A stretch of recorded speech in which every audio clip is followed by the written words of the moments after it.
कहानी एक छोटे से गांव में रहने वाले एक बुद्धू लड़के की है जिसे लोग मूर्ख समझते थे, लेकिन किस्मत उसके लिए कुछ बहुत बड़ा लिख चुकी थी। एक दिन जब वो मछली पकड़ने जाता है तो उसे एक ऐसी जादुई मछली मिलती है जो उसकी कोई भी 3 विश पूरी कर सकती है।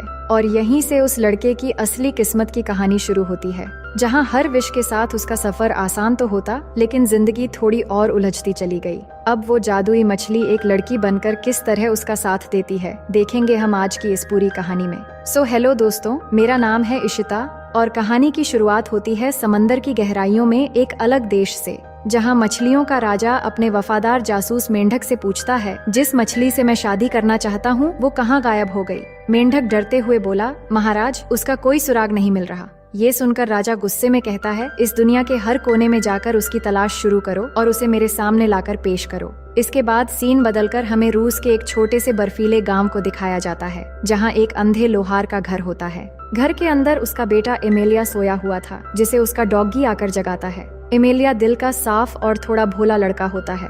फिर वो जैसे ही चुपचाप घर से बाहर निकलने की कोशिश करता है, उसके पिता फर्नेस पर काम करते हुए समझ जाते हैं और कहते हैं कि बेटा, तुझे भी ये लोहार का काम सीख लेना चाहिए। आखिर मैं कब तक जिंदा रहूंगा? एमेलिया कहता है, ठीक है बाबा, मैं जल्दी सीख लूंगा। फिर उनके कहने पर वो मछलियां पकड़ने के लिए एक बाल्टी और कांटा लेकर बर्फ से जमी हुई नदी की तरफ निकल जाता है और एक जगह पर बैठकर मछलियां पकड़ने लगता है। लेकिन तभी अचानक पानी फुव्वारे की तरह ऊपर उठता है और उसी के साथ एक मछली उसकी बाल्टी में आ गिरती है। एमेलिया बहुत खुश होता है कि आज तो बिना कोशिश किए खाने का इंतजाम हो गया। फिर वो घर लौट आता है और मछली पकाने की तैयारी करने लगता है। तभी पीछे से एक आवाज आती है कि तुम क्या ढूंढ रहे हो? एमेलिया ये देखकर हैरान हो जाता है कि ये मछली तो बोल सकती है। मछली कहती है, अगर तुम मुझे वापस नदी में छोड़ दोगे तो मैं तुम्हारी कोई भी 3 विश पूरी कर दूंगी। एमेलिया को पहले उसकी बातों पर यकीन नहीं होता, फिर भी वो अपनी पहली विश मांगता है कि काश मैं बिना अपनी भट्ठी छोड़े ही पूरा शहर घूम पाता। इतना कहते ही घर अचानक हिलने लगता है और धीरे धीरे पूरा घर ऊपर उठ जाता है। एमेलिया डर जाता है और देखते ही देखते उसकी भट्ठी एक गाड़ी की तरह चलने लगती है और वो सचमुच पूरे गांव के बाहर निकल आता है। मछली कहती है, जैसा तुमने कहा था कि बिना भट्ठी छोड़े घूमना चाहते हो, इसलिए भट्ठी भी तुम्हारे साथ जा रही है। एमेलिया यकीन नहीं कर पा रहा था कि उसकी पहली विश पूरी हो गई है। फिर एक जगह रुकने के बाद ठंड की वजह से उसके मुंह से निकलता है, काश चारों ओर हरियाली के साथ मौसम हल्का गर्म होता। और इतना कहते ही बर्फ के बीच हरियाली फैल जाती है और ठंड की जगह हल्की गर्म हवा चलने लगती है और नीचे की बर्फ पिघलकर एक नदी निकल आती है। मछली कहती है कि तुम्हारी 2 विश पूरी हो चुकी हैं और बस एक बाकी है। अब एमेलिया सोच में पड़ जाता है कि उसने 2 विश ऐसे ही बर्बाद कर दिया। मछली कहती है कि हर इंसान वही मांगता है जो उसकी सोच की हद में होता है। इसके बाद एमेलिया मछली को लेकर आगे बढ़ने लगता है। तभी कुछ लुटेरे आकर रास्ता रोक लेते हैं और उसकी हाथ से बाल्टी छीनने लगते हैं। एमेलिया मछली को बचाने के लिए बाल्टी लेकर भागने लगता है और सारे लुटेरे उसके पीछे पड़ जाते हैं, लेकिन वो किसी तरह उनसे बचते हुए जल्दी से मछली को नदी में छोड़ देता है ताकि वो सुरक्षित रहे। पर लुटेरे उसे पकड़ लेते हैं और गुस्से में आकर उसे एक पेड़ पर उल्टा लटकाकर चले जाते हैं। थोड़ी देर बाद एक खूबसूरत लड़की वहां आती है और रस्सी खोलकर एमेलिया को नीचे उतारती है। एमेलिया पहले उसे पहचान नहीं पाता और उसका नाम पूछने पर वो अपना नाम वासिलिसा बताती है। तभी एमेलिया उसके कंधे पर चमकता हुआ स्कार्फ देखकर समझ जाता है कि ये वही जादुई मछली है जिसे उसने पानी में छोड़ दिया था। वो फौरन उसका स्कार्फ ले लेता है ताकि वो भाग न सके और कहता है, अब भी मेरी आखिरी विश बाकी है जिसका इस्तेमाल मैं सही वक्त पर करूंगा। वासिलिसा पूछती है, अब आगे क्या करना है? तो वो जवाब देता है कि मैं रूस के राजा की बेटी राजकुमारी एनफिसा से शादी करना चाहता हूँ और इसके लिए कोई विश न मांगकर मैं खुद मेहनत करूंगा जिसमें तुम मेरा साथ दोगी। वासिलिसा भी उसका साथ देने के लिए मान जाती है।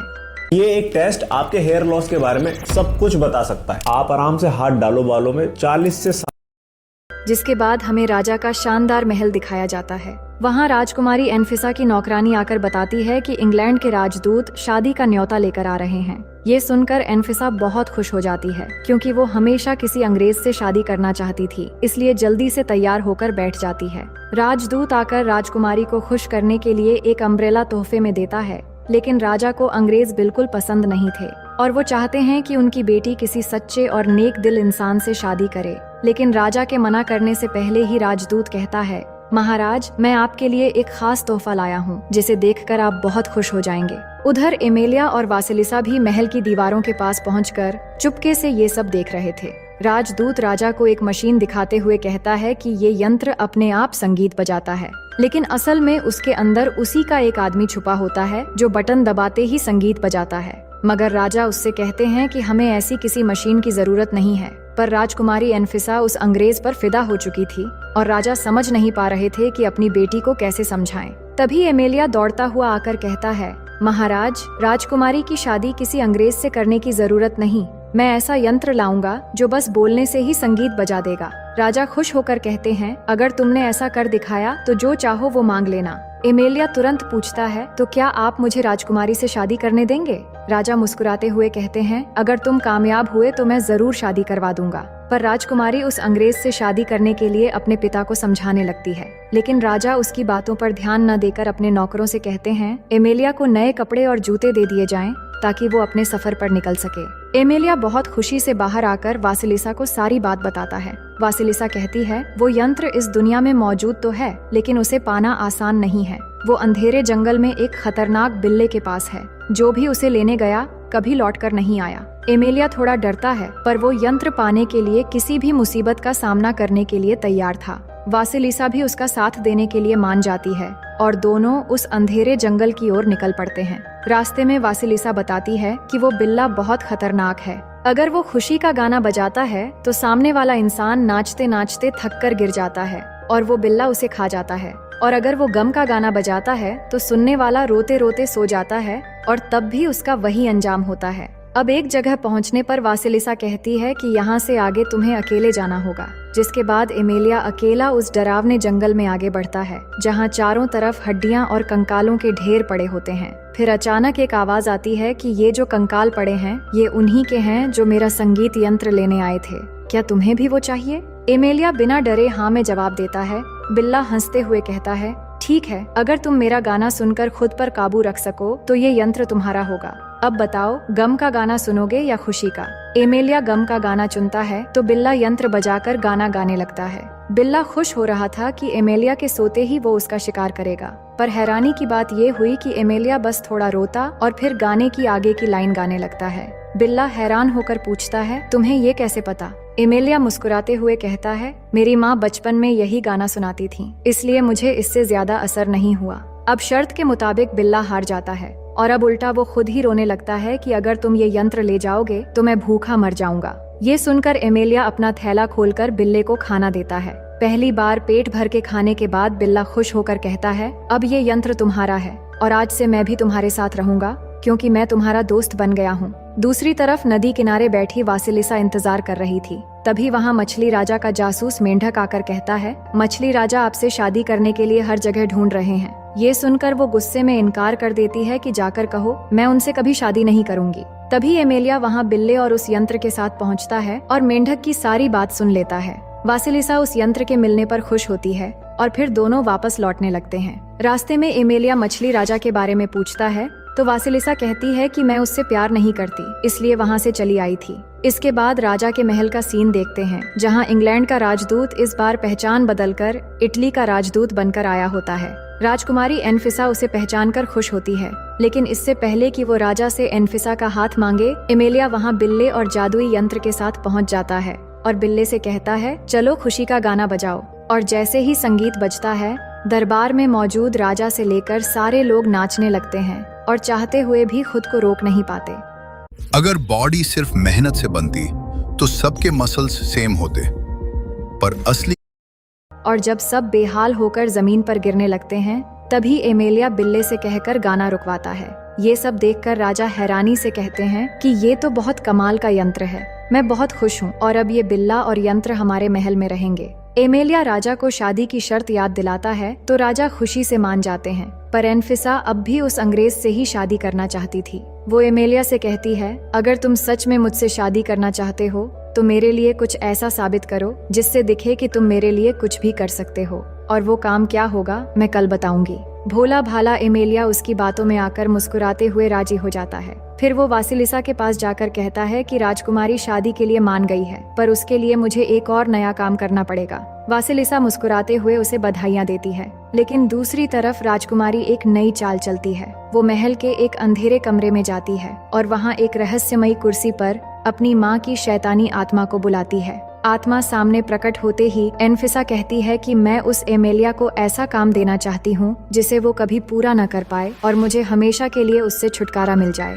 उसकी माँ मुस्कुराती हुई उसे एक मुश्किल काम बताती है। फिर अगले दिन दरबार में राजदूत राजा को एक मशीन दिखाता है और कहता है, इस मशीन का नाम है आधुनिक मिक्सर मशीन। इस पर सलाद डालो तो अपने आप कट जाएगी और फल डालो तो खुद ब खुद जूस निकल आएगा। असल में इसके अंदर भी एक आदमी छिपा होता है जो ये सब कर रहा होता है, पर बाहर से देखने पर ये एक जादुई मशीन लगता है। इस बीच एनफिसा राजा के पास आकर बोलती है, क्या एमेलिया कोई ऐसी चीज ला सकता है जो खुद ही खाना परोस दे? राजा कहते हैं, ऐसे जादुई मेजपोश तो कहानियों में सुना है पर देखा नहीं। एनफिसा चालाकी से कहती है, अगर एमेलिया वो जादुई मेजपोश ला दे तो मैं उससे शादी कर लूंगी।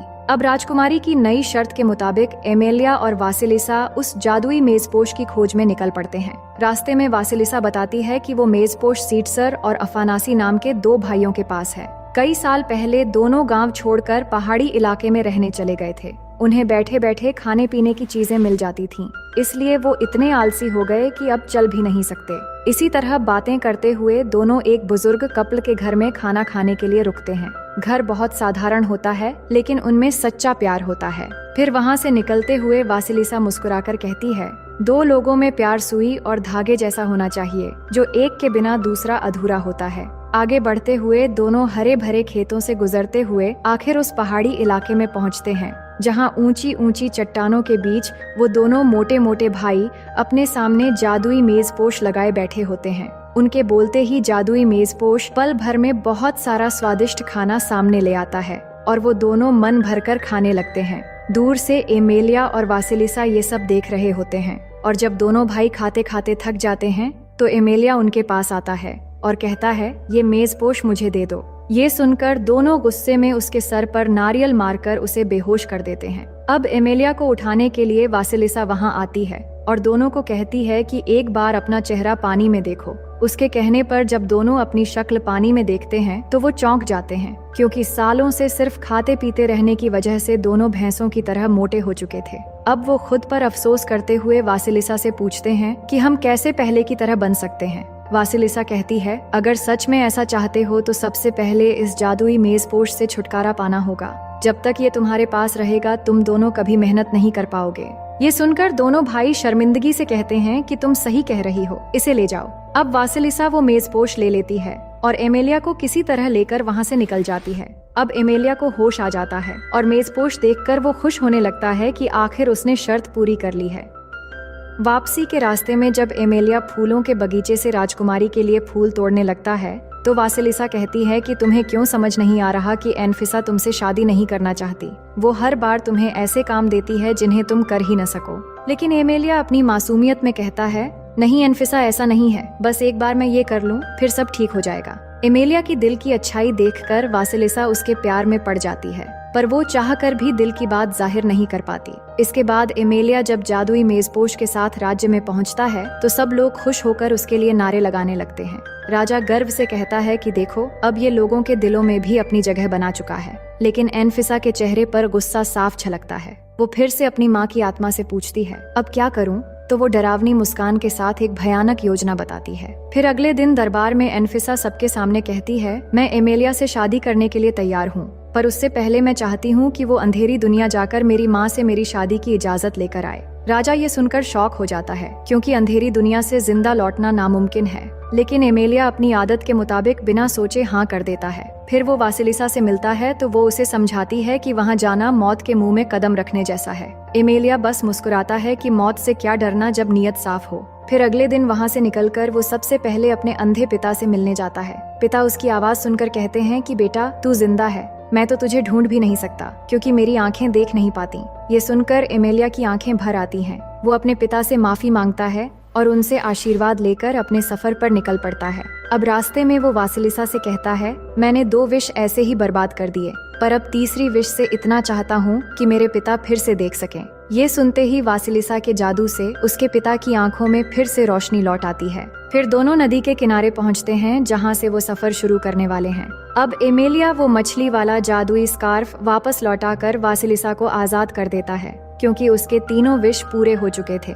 लेकिन वासिलिसा कहती है कि मैं तुम्हें मुसीबत में अकेला नहीं छोड़ सकती, क्योंकि हम दोनों सुई धागे की तरह एक दूसरे के बिना अधूरे हैं। एमेलिया ये इशारा समझ नहीं पाता और फिर दोनों का सफर शुरू हो जाता है। अब नदी में आगे बढ़ते हुए कुछ दूर जाने के बाद उन्हें चारों ओर बड़ी बड़ी मूर्तियां दिखती हैं। वासिलिसा कहती है कि यहीं से अंधेरी इलाका शुरू होता है। फिर दोनों नाव रोककर एक घाटी में उतरते हैं। तभी इस इलाके के रक्षक की आवाज सुनकर एमेलिया घबरा जाता है, लेकिन वासिलिसा कहती है कि ये मेरे साथ आया है पिताजी। एमेलिया चौंक उठता है कि ये तुम्हारे पिता कैसे हो सकते हैं। रक्षक कहता है कि हाँ, मैं इसका पिता हूँ। मैंने ही इसे एक सच्चे साथी की तलाश में मछली से इंसान बनाया था। अब वासिलिसा अपने पिता को सब कुछ बताती है और उनसे मदद करने के लिए कहती है। सब कुछ सुनने के बाद वो कहते हैं कि रानी ने लालच और सत्ता के लिए निर्दोषों को सताया था, इसलिए उसे अनंत काल तक भूखा रखा गया है। फिर वो रानी की आत्मा को बुलाते हैं तो वो अपने भयंकर रूप में सामने आती है। एमेलिया आगे बढ़कर कहता है कि मैं आपकी बेटी से शादी करने की अनुमति लेने आया हूँ, लेकिन रानी की आत्मा कहती है मैं अपनी बेटी को किसी गरीब इंसान से शादी करने की अनुमति कभी नहीं दूंगी। ये देखकर वासिलिसा के पिता रानी से कहते हैं, तुम सदियों से भूख की सजा झेल रही हो, अगर शादी की अनुमति दोगी तो मैं तुम्हें खाने के लिए दे सकता हूँ। रानी सामने खाना देखकर खुद को रोक नहीं पाती और शादी की इजाजत दे देती है। इसके बाद राजमहल का सीन देखते हैं जहाँ सब खाना खा रहे होते हैं। तभी अचानक मेज पर रखी हुई ट्रे पर धुएं की तरह रानी की आत्मा प्रकट होती है और सबके सामने कहती है कि मैं इस शादी की अनुमति देती हूँ। राजा खुश हो जाते हैं कि एमेलिया ने सच में वो कर दिया जो किसी इंसान के बस की बात नहीं थी, लेकिन एनफिसा गुस्सा करने लगती है। इधर अंधेरी दुनिया में वासिलिसा अपने पिता का शुक्रिया अदा करती है और फिर एमेलिया के साथ वापस लौटने लगती है। रास्ते में वो मुस्कुराते हुए कहती है कि अब तुम्हारा सबसे मुश्किल काम पूरा हो गया है, जिससे तुम्हें तुम्हारी राजकुमारी मिल जाएगी और अब तो तुम मुझे भी भूल जाओगे, क्योंकि यहाँ से जिंदा लौटने वालों को हर जादुई याददाश्त गंवानी पड़ती है। एमेलिया दिल से कहता है कि तुम्हें भूल पाना मेरे बस की बात नहीं है और ना ही मैं कभी तुम्हें भूलना चाहता हूँ। उधर एनफिसा गुस्से में उस कमरे में आती है और रहस्यमयी कुर्सी तोड़ने लगती है। माँ की आत्मा उसे रोककर कहती है, मुझे मजबूरी में एमेलिया को इजाजत देनी पड़ी। वो अकेला नहीं था, उसकी सारी कामयाबियां एक जादुई मछली की बदौलत है और तुम जानती हो हमारे राज्य में जादू का इस्तेमाल करना मौत की सजा है। ये सुनकर वो समझ जाती है कि अब उसे एमेलिया के साथ क्या करना है। वहीं नदी के किनारे सुबह हो चुकी होती है और नाव भी किनारे पर आ जाती है, पर एमेलिया की आंख खुलते ही उसके दिमाग से वासिलिसा से जुड़ी सारी यादें मिट जाती हैं। वासिलिसा कहती है कि मैं बस एक नाविक हूँ जो तुम्हें नदी पार करवा रही थी। एमेलिया नाव से उतरकर जाने लगता है, पर उसे लग रहा था जैसी चीज वो भूल गया हो। फिर वो एनफिसा के पास पहुँचता है और कहता है, मैंने तुम्हारे सारे काम पूरे कर दिए, लेकिन अब मुझे शायद किसी और से प्यार हो गया है। एनफिसा चालाकी से पूछती है, क्या तुमने ये सारे काम अकेले किए? एमेलिया कहता है, नहीं, हर बार शायद किसी जादुई शक्ति ने मेरी मदद की। ये सुनते ही एनफिसा सैनिकों को बुलाकर एमेलिया को पकड़ने का आदेश देती है। फिर अगले दिन सबके सामने उसकी आंखों पर पट्टी बांधी जाती है और ऐलान किया जाता है कि एमेलिया ने राजकुमारी को पाने के लिए जादू का इस्तेमाल किया है, इसलिए उसे मौत की सजा सुनाई जाती है। एमेलिया बहुत दुखी होता है कि जिसके लिए उसने जान भी दांव पर लगा दी, वही उसे मारना चाहती है। राजा मजबूर होकर खामोश रहता है, लेकिन जैसे ही सैनिक गोलियां चलाने वाले होते हैं तभी वासिलिसा वहां पहुंच जाती है। वो एनफिसा से कहती है, इसे छोड़ दो, जिसके बदले मैं सारी जिंदगी तुम्हारी गुलामी करूंगी और तुम्हारी कोई भी 3 विश पूरी करूंगी। फिर अपना जादुई स्कार्फ एनफिसा को दे देती है। एनफिसा की आंखों में चमक आ जाती है और वो एमेलिया की सजा माफ कर देती है, लेकिन अब उसका घमंड पहले से ज्यादा बढ़ जाता है और पहला विश मांगकर सारी प्रजा को अपनी तरफ करके अपने पिता को कैद करवा देती है और खुद को नई रानी घोषित कर देती है। फिर दूसरा विश मांगती है कि इंग्लैंड का राजकुमार उससे शादी का प्रस्ताव लेकर आए। वासिलिसा की जादू से देखते ही देखते इंग्लैंड के सैनिक राजकुमार का रिश्ता लेकर पहुंच जाते हैं। ये देखकर राजदूत कहता है, तुम तो मुझसे शादी करना चाहती थी। एनफिसा कहती है, इस गरीब को महल में काम पर लगा दो। अब मैं राजदूत नहीं, राजकुमार से शादी करूंगी। वहीं एमेलिया घर लौटता है। वहाँ सीटसर और अफानासी भी मौजूद होते हैं, जो अब मेहनत का काम करके ठीक हो चुके थे। एमेलिया के पिता कहते हैं, पिछली बार तुम यहाँ वासिलिसा के साथ आए थे, पर एमेलिया को कुछ भी याद नहीं आ रहा था। तभी एमेलिया की नजर सीटसर के हाथ में सुई और धागे पर पड़ती है और थोड़ी देर गौर से देखने पर उसकी सारी यादें लौट आती हैं। अब वो वासिलिसा को ढूंढने निकल पड़ता है, जिसमें उसके पिता सीटसर और अफानासी भी उसकी मदद के लिए अपनी भट्टी लेकर महल की ओर निकलते हैं और वहां पहुंचते ही महल का गेट तोड़ देते हैं। एमेलिया फौरन वासिलिसा के सामने पहुंचकर कहता है, मुझे तुम्हारा प्यार समझने में बहुत देर हो गई, लेकिन अब मैं तुम्हें ले जाने आया हूँ। तभी एनफिसा अपनी सैनिकों के साथ आकर कहती है कि ये लड़की अब मेरी गुलाम है। एमेलिया कहता है, अगर इसे आजाद नहीं किया तो हम तुम्हारे सैनिकों को भड़काकर तुम्हारे खिलाफ कर देंगे। पर एनफिसा घमंड में हंसते हुए कहती है कि तुम लोग मेरा कुछ नहीं बिगाड़ सकते। फिर वो वासिलिसा से अपनी तीसरी और आखिरी विश मांगती है कि मुझे बिल्कुल तुम्हारी जैसी जादूगरनी बना दो। वासिलिसा बिना देर किए जैसे ही विश पूरी करती है तो एनफिसा खुद एक मछली में बदलकर एक बाल्टी में गिर जाती है। ये देखकर सब हंसने लगते हैं कि राजकुमारी ने बेवकूफी कर दी और वो चिल्लाने लगती है कि मुझे जल्दी इंसान बनाओ। वासिलिसा कहती है, जादुई मछली अपनी नहीं बल्कि दूसरों की विश पूरी करती है और तुमने जादुई विश के लालच में खुद को ही मछली बना दिया। तभी मछलियों का राजा बाहर आता है और एनफिसा को वासिलिसा समझकर उसे हमेशा के लिए अपने साथ लेकर नीचे चला जाता है। इसके बाद महल में सब कुछ शांत और खुशहाल हो जाता है। राजा फिर से अपने लोगों के बीच लौट आते हैं और एमेलिया वासिलिसा के पास आकर उसे चूम लेता है। वो बहुत खुश होती है क्योंकि एक सच्चे साथी की तलाश आज पूरी हो चुकी है। और इसी के साथ ये कहानी यहीं पर